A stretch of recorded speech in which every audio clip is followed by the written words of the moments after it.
Kerala mural പെയിൻറ്റിങ്ങിൽ നമ്മൾ കാണുന്ന ഓരോ ദേവന്മാരുടെയും അതേപോലെ ദേവതകളുടെയൊക്കെ കയ്യിലിരിക്കുന്ന ഓരോ ആയുധങ്ങൾക്കും അതേപോലെ വസ്തുക്കൾക്കും ഒക്കെ ഓരോ സ്പിരിച്വൽ മീനിങ് ഉണ്ട്.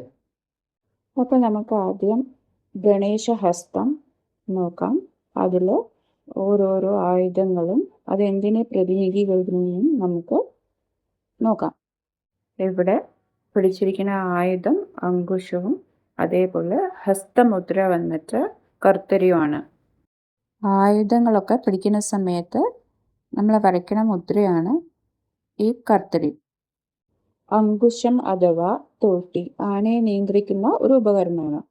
ഇവിടെ അതെന്താ റെപ്രസെൻറ്റ് ചെയ്യുന്നത് വെച്ചാൽ പഞ്ച ഇന്ദ്രിയങ്ങളെ നമ്മൾ കൺട്രോൾ ചെയ്ത് വെച്ച് കഴിഞ്ഞാൽ നമുക്ക് എങ്ങനെ ആത്മജ്ഞാനം ലഭിക്കും എന്നാണ് ഇവിടെ അങ്കുശം കൊണ്ട് റെപ്രസെൻറ്റ് ചെയ്യുന്നത്.